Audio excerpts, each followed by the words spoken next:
Right now, while you're watching this, your baby's brain is being shaped. Every second, every input, every sound and flicker of light. And there's a good chance you're giving it something it was never built to handle. I know. That feels impossible. Because you're doing everything right. You love your child. You just want them happy. But stay with me for the next few minutes, because what I'm about to show you, most pediatric experts wish more parents knew. Picture a typical morning. You've been awake since 5 a.m. The baby's fed, diaper changed. You need 10 minutes. Just 10 minutes to breathe.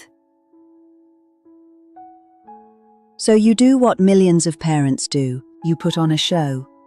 Something colourful, something familiar, something that keeps them calm. And in seconds, those tiny eyes lock onto the screen, silent, still, mesmerized. You exhale. It works. But here's the question no one is asking. What is happening inside that little brain right now? Because it is not what you think. And the most popular baby shows on the planet? The ones with billions of views? They may be the biggest problem, but screens are only part of the story. Because there are other habits, quieter ones, that are doing just as much damage. And almost no one talks about them. Let's start with CoComelon, one of the most watched channels on YouTube. Some episodes change scenes every 1 to 3 seconds. That's faster than an action movie, faster than a car commercial.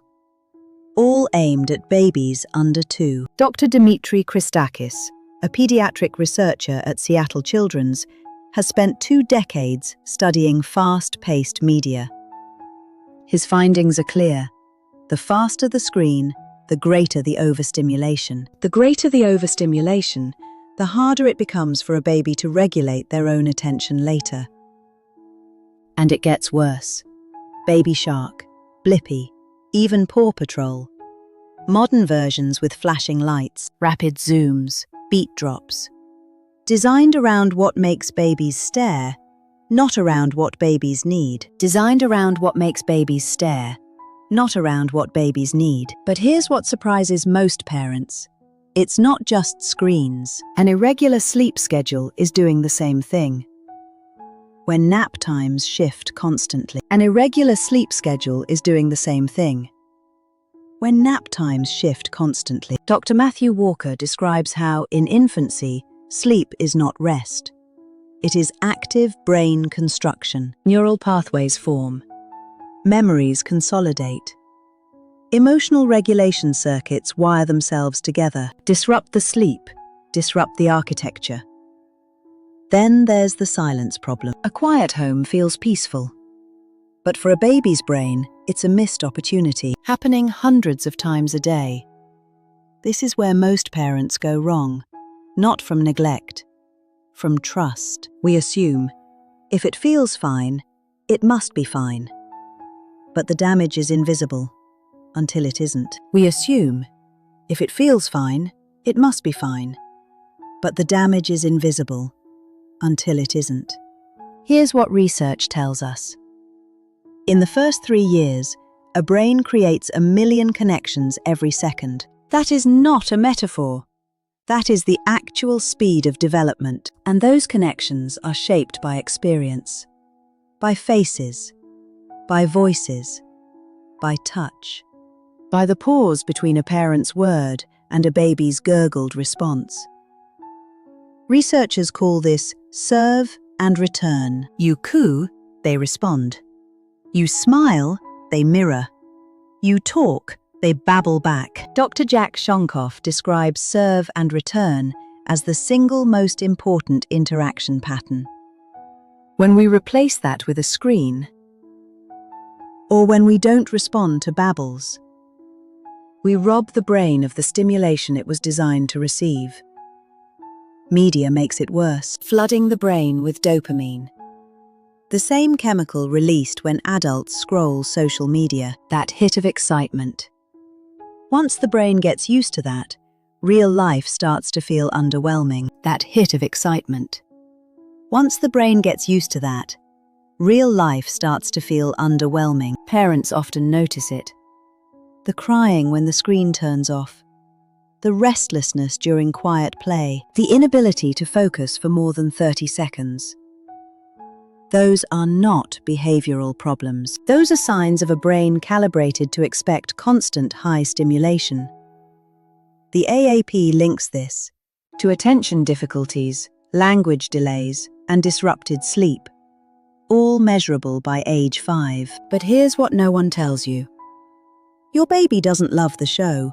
They love the dopamine rush. Dr. Marianne Wolfe describes how the reacting and thinking brains develop on different timelines. Fast media trains the reactive brain, the part that responds to urgency, to novelty, to sensation. But the part that learns to think, to imagine, needs slow input. It needs gaps. It needs boredom. Moments of doing nothing are not wasted time. They are when the brain consolidates. When a baby lives with constant tension, loud arguments, the brain doesn't feel safe enough to grow. When a baby lives with constant tension, loud arguments, the brain doesn't feel safe enough to grow. The hippocampus is especially vulnerable to cortisol. Chronic stress literally reshapes the architecture. A calm home is not a luxury. It is a biological requirement. But here's a deeper insight. A baby's brain has two systems: the limbic emotional center and the prefrontal thinking center. At birth, the limbic system is fully online. The prefrontal cortex won't finish until the mid-20s. Every experience in the first 3 years is wiring those systems together, teaching balance. Fast media hijacks this. A silent home starves it. Chronic stress poisons it. Dr. Jenny Radeski, developmental pediatrician at the University of Michigan, has shown that when babies use screens to manage discomfort, they lose practice at developing their own coping skills. The screen becomes the regulator, and the brain learns, when I feel something, I look at the screen. The screen becomes the regulator. When I feel something, I look at the screen. Connections don't form. Every missed serve and return interaction, every narration that never happened, is a connection lost. Every missed serve and return interaction, every narration that never happened, is a connection lost. Not educational videos, not apps. Words from a real human being who loves them.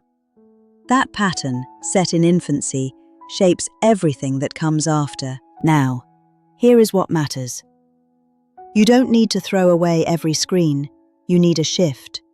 First, reduce fast screens. Replace them with slower ones.